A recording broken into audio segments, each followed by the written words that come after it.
I don't know how many people realized how much Arnold took me under his wing when I was 20, 22 years old.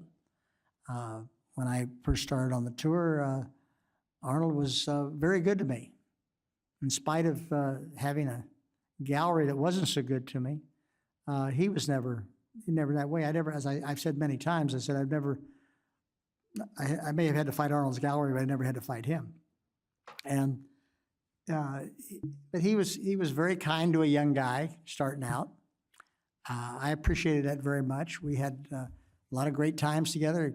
We traveled a lot together. We did a lot of things. Our wives were close friends. I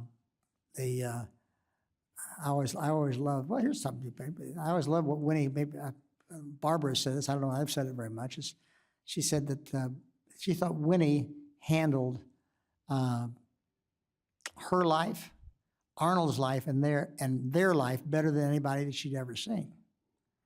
And what she meant by that too, she says, well, how did you do that? She says, well, on Tuesday, if I get mad at Arnold, I'd be afraid to say anything because I'm afraid of ruining his game.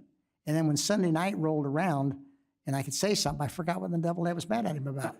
So, he taught me a lot of things of how to handle and do things. One of the things he did to me early on, probably maybe first or second, third tournament in on the tour,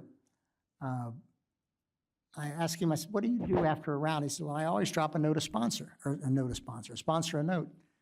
And he said, I think that's a good thing to do. So from my first year, my first couple of tournaments, I don't think I ever failed to drop a sponsor a note after a tournament, thank him for the tournament, and thank the people and the volunteers and so forth and so on.